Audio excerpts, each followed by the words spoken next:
Assalamualaikum, kembali lagi di Cerita Film Channel. Di channel ini kita akan menceritakan film-film yang menurut kita bagus. Silahkan subscribe, like, dan share kalau kalian suka, dan dislike kalau kalian gak suka. Tanpa banyak basa-basi lagi, kita langsung masuk ke ceritanya. Kali ini kita akan menceritakan film yang berjudul Balada Sepasang Kekasih Gila. Film ini diawali scene seorang pria yang sedang mengamuk di rumah sakit jiwa. Pria ini bernama Jarot. Jarot diperankan Denny Sumargo, si pembasket sombong tapi jago. Suka ketuker deh gue sama Denny Darko. Oke, lanjut ke ceritanya. Ternyata di sini Jarot dikurung di ruang isolasi karena menusuk mata salah satu perawat. Scene berlanjut ke wanita yang sedang menusuk dua karung, dan dia dikatain anak kecil, oh orang gila, oh orang gila. Siapa yang masa kecilnya kayak gitu, ayo. Salah satunya gua. Scene berlanjut. Lastri diusir warga kampung. Wah, kalau di kampung saya ada orang gila cantik, malamnya hilang, nggak tahu kemana. Di sini pun diperlihatkan betapa orang-orang sinis ke orang gila. Scene berlanjut ketiga orang laki-laki hidung belang di malam hari yang sedang mengendarai sebuah mobil dan tergoda ke Lastri. Kayaknya ini nih yang nyulik orgil-orgil di kampung gue. Oke, lanjut ke ceritanya. Lastri pun diculik dan disekap di sebuah kamar untuk dijadikan pemuas nafsu laki-laki hidung belang dan digilir oleh semua pria di sana. Menjelang pagi, Lastri pun bisa meloloskan diri. Saat para hidung belang itu tertidur pulas, dan Lastri pun balik mengikat para laki-laki si hidung belang. Dan kalian tahu apa yang Lastri lakukan? Lastri menyunat 2 kali burung si laki-laki hidung belang. Gila banget guys. Di satu sisi Jarot dimandikan bagai motor, kayak pakai alat steam kayak gitu, dan Jarot ke scene selanjutnya sedang bercanda bersama orang-orang yang bisa kita bilang ya samanya lah ya.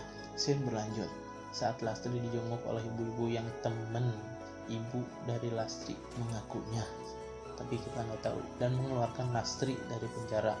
Di sisi lain Jarot pun bebas dari RSC. Scene berlanjut.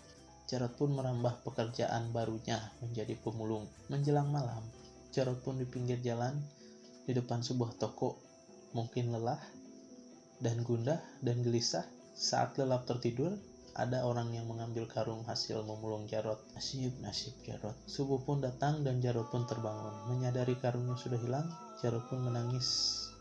Scene berlanjut saat Jarot makan dari sisa orang dan tong sampah. Di sini acting Denny Sumargo totalitas banget, good job. Scene berlanjut. Jarot pun bertemu dengan orang-orang baik yang membantu membuatkannya tenda atau obat teduh. Di sisi lain, Lastri didandani oleh ibu-ibu yang mengeluarkannya dari penjara tadi.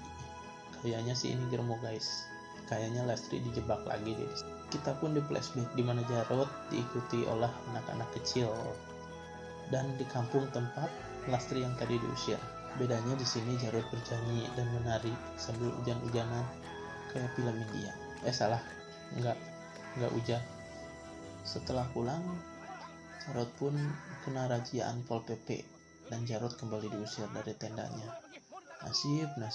Di sisi lain Lastri lagi masak dan berlanjut ke kamar dan didatangi pria hidung belang. Di sini kita diperlihatkan betapa Lastri tertekan di sini. Scene ini benar-benar penyatu bangsa guys. Nanti kita nggak akan skip di scene ini. Di sisi lain Jarot dibully hanya karena ingin tidur. Lanjut ke Lastri dan si ibu germo tadi. Karena Lastri ingin berhenti, Lastri pun ditampar dan dimarahi. Kembali ke Jarot yang sedang kelaparan dan mencari sesuap nasi. Tapi ironis, bukan ada yang ngasih, malah selalu diusir. Masuk ke malam hari, Lastri pun mencoba kabur dari yang katanya panti sosial, yang ternyata panti tempat ya gitulah.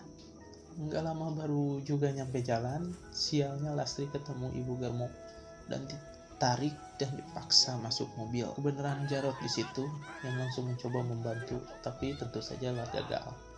Orang di situ ngelawan 2 orang badannya gede-gede, tapi Jarot bisa mengembalikan keadaan dan ngomong, "Saha aing saha?" Dan biar saya yang jawab, "Maneh Jarot." Lanjut, Jarot pun menggendong Lastri dan didudukan di sebuah mobil pick up. Jarot kembali untuk mengambil barang dan sudah ditunggu oleh anak buah si ibu Germo. Sementara Lastri tidak sengaja ketiduran dan terbawa oleh pick up tersebut. Jarot pun berpisah dengan Lastri. Scene berlanjut. Jarot terus mencari-cari Lastri. Di sini pun Jarot dapat ceramah dari dirinya sendiri dan tertidur di sebuah gubuk. Jodoh nggak kemana. Ketemu Jarot sama Lastri, so sweet. Ternyata itu kuburan keramat, coy. Wow, amazing. Di sini Jarot pun diajak mandi oleh Lastri dan Jarot pun langsung gas gue. Mereka bercanda ria. Setelah sampai kuburan, Lastri langsung aja to the point. Tapi Jarot menolak dan memilih untuk mengajak nikah Lastri. Tepuk tangan buat Jarot. Ini contoh laki-laki baik banget, guys. Mungkin dia kehilangan akal sehat, tapi tidak kehilangan hati nuraninya. Lanjut ke cerita, mereka pun saling curhat di situ. Singkat cerita, mereka hidup bersama. Dan Jarot benar-benar laki-laki baik dan kekeh ingin menikahi dulu. Dinikahkanlah Jarot bersama Lastri oleh seorang ustadz atau kiai. Mereka pun pulang dan melakukan malam pertama mereka. Wiu.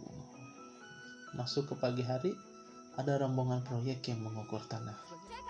Mereka pun bertemu Lastri. Bersih teganglah di sini. Orang-orang proyek itu pun pergi. Jarot pun datang dan Lastri pun tentu saja mengadu ke Jarot. Esok pun tiba dan pekerja proyek itu pun kembali lagi dan diserang Jarot, dan pekerja proyek itu kembali pulang lagi. Malam pun tiba. Datanglah preman-preman yang disewa pekerja proyek untuk membalaskan dendam dan memukuli Jarot. Di sini Lastri ternyata lagi hamil dan kasihan guys. Di sini ternyata Lastri keguguran karena kekerasan yang dialami. Film ini ditutup dengan Lastri dan Jarot yang sedang berjalan. Selesai. Terima kasih yang sudah menyaksikan hingga selesai. Terima kasih juga yang sudah subscribe, like, dan komen. Mohon maaf bila masih banyak kurangnya. Assalamualaikum warahmatullahi wabarakatuh.